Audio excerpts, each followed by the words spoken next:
For over a year, the world has been afflicted by the COVID-19 global pandemic. To help stop the virus, we have stopped live performances.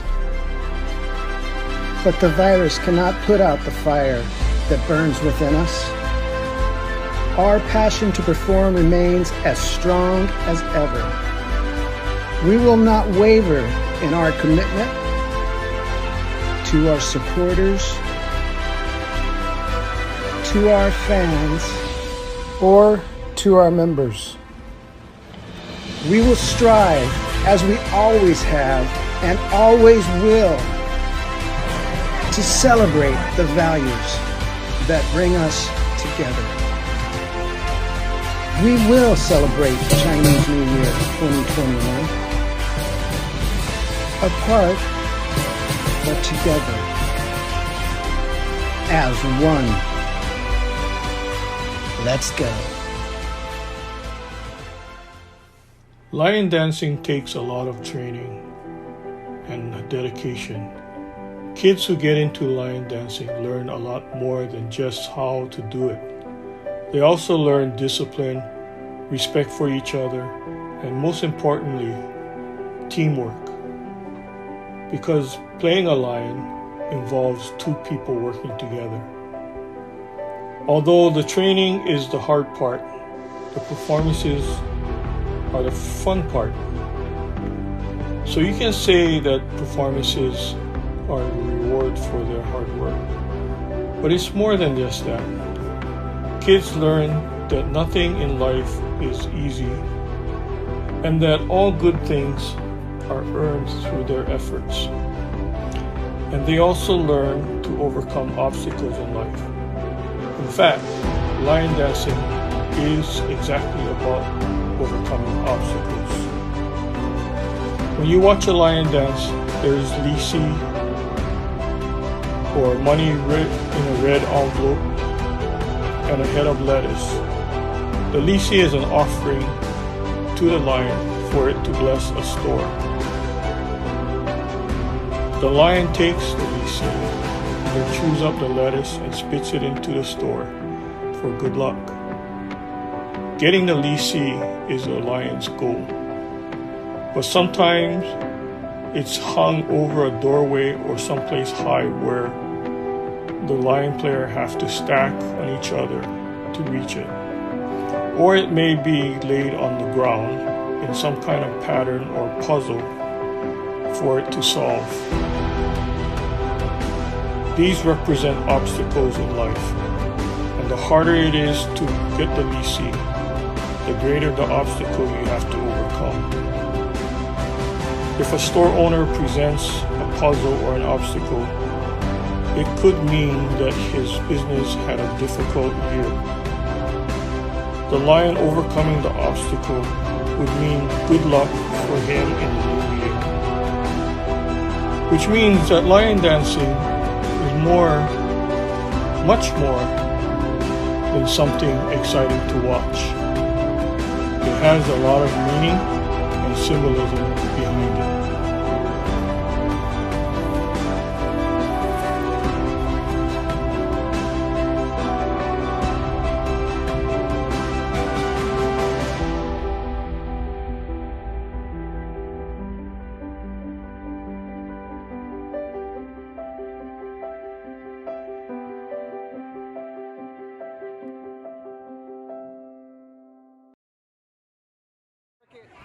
I remember my first exposure to lion dancing was back in the 60s when I was about 5 or 6 years old.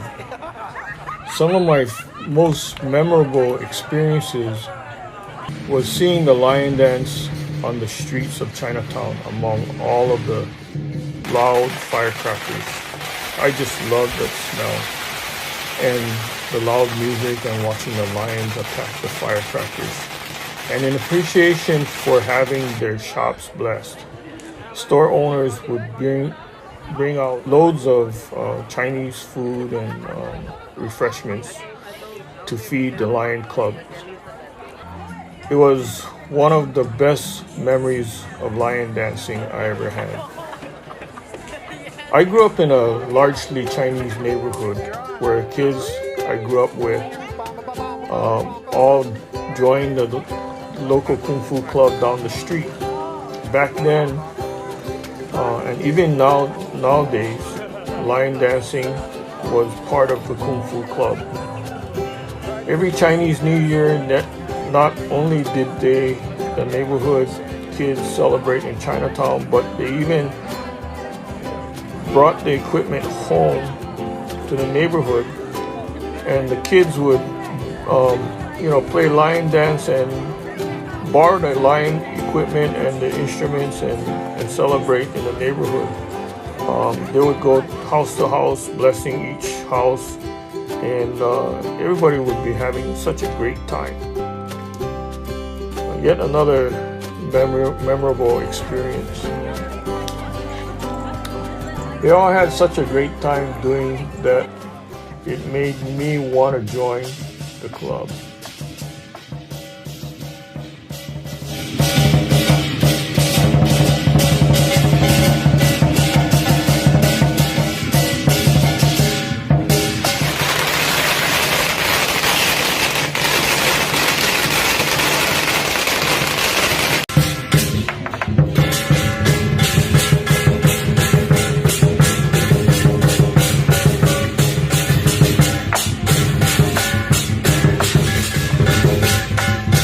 First experience participating in New Year's festivities in Chinatown was kind of scary, but at the same time exciting. That year, our club played on Monarchy Street, which was notorious for burning a lot of firecrackers. So much so that the street was burning in red paper, and store owners had to put it out with buckets of water. And for the grand finale, a fire truck would come and they would extend a ladder to light up a long chain of firecrackers. I would guess about 100,000 to maybe 200,000 firecrackers long. And all of the lion clubs, back then there was only 3, and they would come and converge on that one string of firecrackers. That was a real exciting sight, and I can never forget that sight. And so we used to play lion dance back then in Chinatown till about like 1 o'clock in the morning, and it was even though we were tired and exhausted, we had such a great time. And I can understand that was my experience with lion dancing, and that is what I miss about lion dancing nowadays. But the kids nowadays, when they see lion dancing, they get all excited. It just brings back the same memories I had when I was growing up and why I enjoy lion dancing. And then that's why in this year, or over a year, we had this COVID pandemic, and it just took away something from us. And I really miss performing for our customers, and I really wish them well this year, and hopefully this pandemic will subside and we can all play together again and come and help bless your store. I know our kids miss it. I know our store, all the stores miss it. Our customers miss it. All of our members miss it. It just brings all of us together. And our club motto is fun, fellowship, and fitness. And so the fitness part is obvious. Lion dancing is, really hard work and whatnot. But the fellowship is when we get together and play together, and we're having fun, and that's the fun part, we're all having fun, it's just something, exciting to do. And so I wish everyone well, and Hei Fat Choy, everyone.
My first big Chinese New Year celebration was so much fun and a lot of hard work. By the end of the evening, after playing lion dance from store to store with all those firecrackers, we were really tired, but some of us still wanted to play on. It seemed like we still had so much energy. I guess when we were having so much fun, we felt like we could go on and on and on, like we couldn't get enough. After such a long night, we were all hungry. So we took our equipment back and met up at our clubhouse where a hot meal was waiting for us. It was really great because this meal was being prepared by some of the best moms ever. While we were playing and having fun on the street in Chinatown, these moms, these so-called club moms, were slaving over a stove, cooking this wonderful meal for us, just so that we could get something to eat when we got back. I mean, they were the best. We were really like one big happy family. This big celebration was called Chinatown Night, which always fell on the Friday before Chinese New Year's Day. It's the single biggest Chinese event of the season. It's a really fun tradition that we would all look forward to each year. The day after was even more exciting because it was Saturday, which meant it was Night in Chinatown.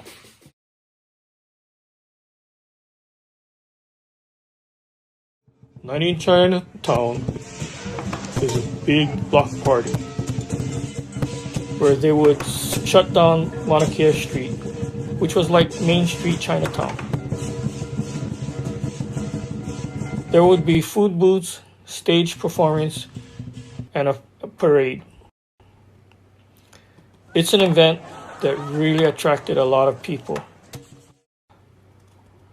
I mean, a lot, like wall to wall. Kung Fu clubs would perform martial arts and lion dance on the stage and on the street. Crowds of people would come and watch, and of course feed the lions. For the Kung Fu clubs and lion clubs, it's the highlight of the year, along with Choi Chang Night. It's so much fun, we all look forward to it every year. And then COVID hit, and all of a sudden, life changed. That meant no more gatherings of large crowds, which meant no more lion dancing. The pandemic took something really special away, not only from us lion clubs, but from everyone else, the whole community. Chinese New Year's was one of those events that really brought all of us together. We really miss it. But maybe this year, if the pandemic subsides, maybe we'll be able to do it all again next year, in 2022. Until then, stay safe, and I wish you well. Hei Fat Choy, everyone.